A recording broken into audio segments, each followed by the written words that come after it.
Now, sports with Kyle Stanley.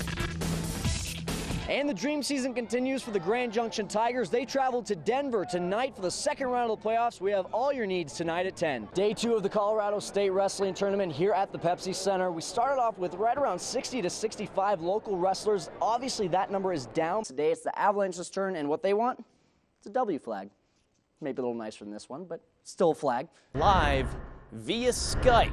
Kyle, what's the atmosphere like right now? Well, the atmosphere right now is really nothing. As you can see behind me, no one in the stadium yet, but it's about to get big because, like you said, it's number 18 versus number 2. You know, last year, the home Bulldogs, which is Palisade High School, they kind of had a tough time, but this year, it's been a different story. Last year, the Palisade boys won a grand total of 7 games all year. Thank you, girls. Look at this tray of food. That is some real Wisconsin eating right there.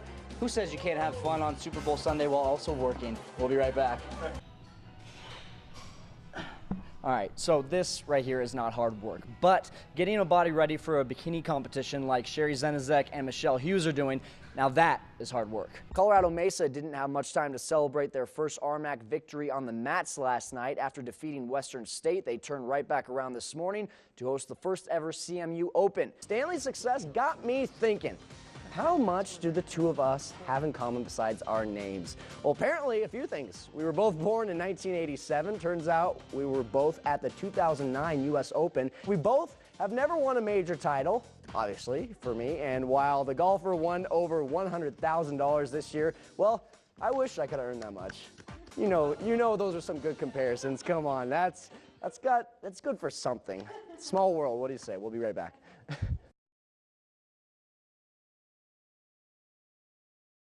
I remember who you're playing for, all right? It's for him. Dogs on 3. 1, 2, 3. Dogs! We've dedicated the rest of our season to Gabe and everything from here on out. It's been more than a month since the death of Gabe Hellman. And to the date of his untimely passing, the Bulldogs have not lost in 22 games. He wanted to win more than anybody on the team, and I think it's starting to hit them that they need to win for him instead of themselves. The Legion squad takes that unblemished record into the state tournament tomorrow with Gabe on their minds. I look up to him. After his passing, it makes me want to work just as hard as him. So I just feel like I need to play as he would. We had practice at 6, he was here at 5:30. Maybe at the end of the day, he left at 8:30 or dark. And I think that's pushed to these kids. Hey, work as hard as you can work. Caleb Hall was one of Hellman's best friends. I was with him when that happened, and you know, you still can't understand it. But once Gabe was gone, Hall stepped up to take his place on the diamond as a shortstop. I think he'd want me to play it. He wouldn't want anybody else to play it. And I know every time I make a sweet play, he's the one helping me get the backhand and the Jeter throw over or whatever, you know. Shortly after the death of their team leader, each Bulldog came out here to this Palisade Hill with a stone in their hand to spell the letters GH, which of course stood for Gabe Hellman. But that's not the only thing they did for their teammate. We got these black Nike bands. We got our things for our hats. When we won the Rangeley tournament, we actually took the trophy that we won, took it up to his parents' house, gave it to them. And that's where the trophy stands now, in the house of Steve and Tori Hellman. Although Gabe's parents felt it was too soon to talk about the death of their son, they had a message to his teammates. Quote, "We both want the boys to know how proud we are of them and what they've accomplished in the memory of Gabe. Keep playing hard and having fun." Unquote. With number 22 still heavy on their hearts, the Bulldogs hope to bring home another trophy for the Hellman family. For KKCO 11 Sports, I'm Kyle Stanley. Sports with Kyle Stanley. An important day for the Tigers tomorrow, reaching to new heights. Yeah, hopefully reaching to new heights. Last year, this is where they ended their season in the quarterfinals. Tough loss, but this year, looking to make that next jump. And the Grand Junction Tigers, just a little over 24 hours away from their second quarterfinals game in as many years. But unlike last season, the Tigers are expected to make it past this round. As the second seed, Junction will host number 10 Lakewood, but they will be a bit hampered as Jaron Dennis has been trying to heal from a hip bruise all week long. Coach Robbie Owens told me that the injury is nothing more than pain, but it may affect his speed. But while Dennis works on healing for tomorrow's game, Owens and the Tigers are focused on reaching a new plateau for Tigers football.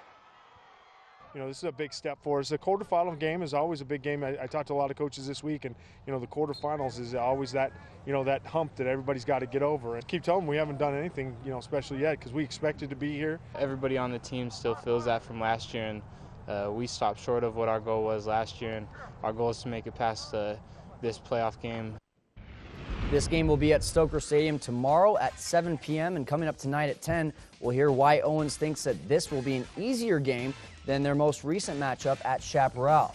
The Broncos are not in the playoffs, but like the Tigers, they have some playoff implications on the line. With a tough schedule in weeks to come, tonight's game against the Jets could prove to be a crucial one. Denver still has the Chargers, Bears, Patriots, and Bills on their schedule, but tonight the Jets come to town. New York is coming off of a tough loss to the Patriots, but the Broncos are riding high with their first win streak since the 2009 season. Many are crediting the recent success to the new read option, but Tim Tebow knows that the offensive plan can change at any time.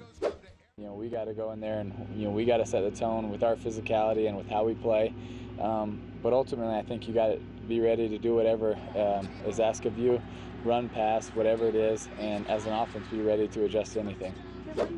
And with Willis McGahee still being questionable, they may have to do a lot of adjusting. McGahee is said to be a game-time decision. We will have full highlights of this one tonight at 10. And finally, more MLB news. The Dodgers' Clayton Kershaw was named as the National League Cy Young Award winner at the age of 23. He is the 9th Dodger to do so, winning 21 games, and he led the league in ERA and strikeouts. And this is more proof that the West is the best when it comes to pitching. Since the turn of the millennium, 9 pitchers from the West Division have been awarded with a Cy Young, none from the Rockies. But Glenn, any idea who's won the most since then from the West? I'd say Lincecum.